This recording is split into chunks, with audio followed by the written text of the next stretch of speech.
My dear friends, today we celebrate the sixth Sunday in Ordinary Time, Year C. The readings today focus on the consequences of the choices we make in life. All through life, we make choices to either trust God and what He promises us, or trust ourselves and what the world promises us.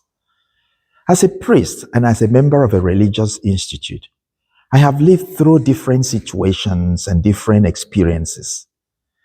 There have been times that I feel that everything has fallen apart, and I complain about my ministry, my colleagues, and I blame my friends and my religious institute for everything.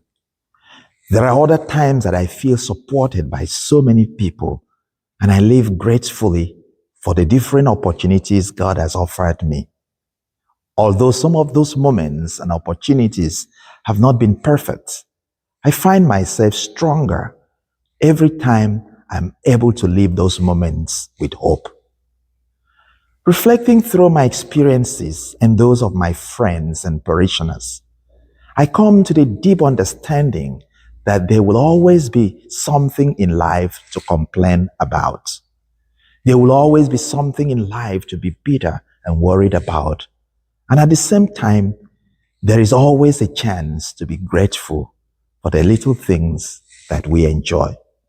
As we grow through life, we would either wind up as bitter old people who tiptoed around life, complaining about everything and everyone, or we shall grow older feeling blessed and thankful for life's opportunities and everything. The first reading this weekend from the book of Prophet Jeremiah offers a great insight to the choices we make in life. Jeremiah spoke at a time of great transition.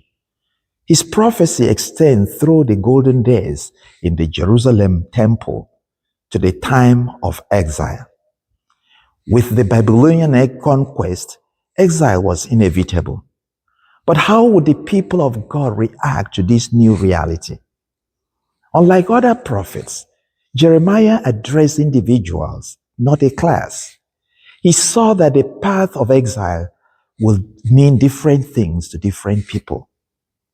Some exiles will be like shrubs in the desert and will not be able to experience any future relief, while some exiles would be like tree planted by the water, sending out its roots by the stream and standing strong, ready for renewal.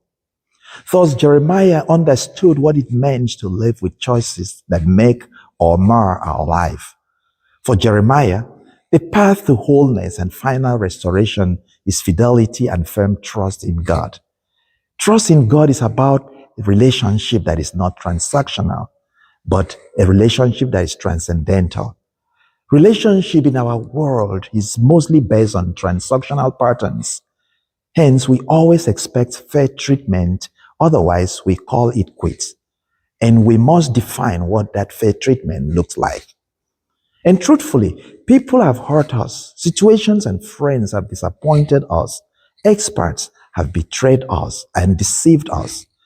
But dangerous things begin to happen when we allow human concepts of fairness to influence our relationship with God.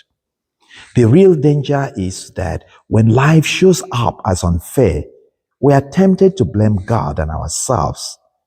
When we face unexpected illness, when a child is born and is handicapped from birth, when children lose parents so early, it is possible to deal with these complex realities of life with bitterness directed towards God and ourselves, or even to deny the reality and invent an imaginary self or situation.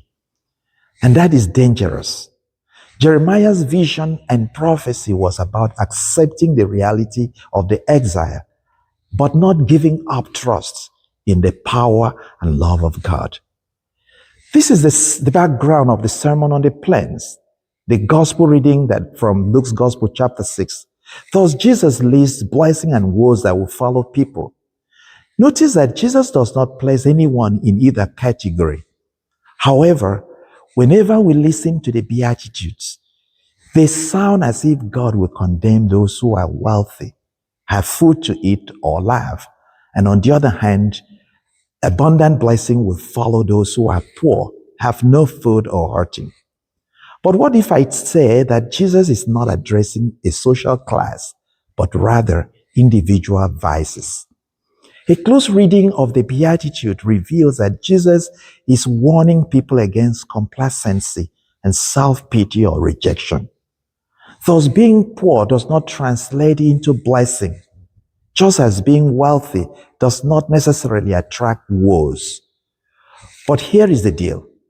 If we think the best only of ourselves when things are good, or we think the worst of ourselves when things are bad, we would end up either grateful and peaceful, aging gracefully, or we will end up troubled, bitter, and aging frustrated. Common knowledge has taught us that people could be wealthy and laughing, but never happy. And others are poor, they lose health and weeping, but their lives are not ruined. The Sermon on the Plains is Jesus' way of demonstrating how God is with us, Emmanuel. Therefore, in the Beatitude, Luke's claim is that Jesus' authority, though from God, was for and with the people. He is God amongst us. Thus, we can trust Him to be on the level with us, announcing the truth about life as it is, and offering meaning, especially when life seems meaningless to us. Now, just as the human search for meaning is the primary motivation in life, trust and hope in the promises of resurrection and God's kingdom is the strength of the Christian life. St. Paul, in our second reading from the first letter of St. Paul to the Corinthians, chapter 15, anchors the Christian trust and hope in the truth of the resurrection of Christ. If Christ has not been raised from the dead, then faith and hope are empty, without meaning. But just as Jesus is the first fruit of those who have died, resurrection tells us that death is not the end of life. It is only in the light of resurrection that we can understand the paradox of being weak and strong, being poor but rich, being sick but determined and cheerful. My dear friends, when we enlarge our attitudes in the direction of Christ's teaching, we would appreciate the breadth and mystery of life more.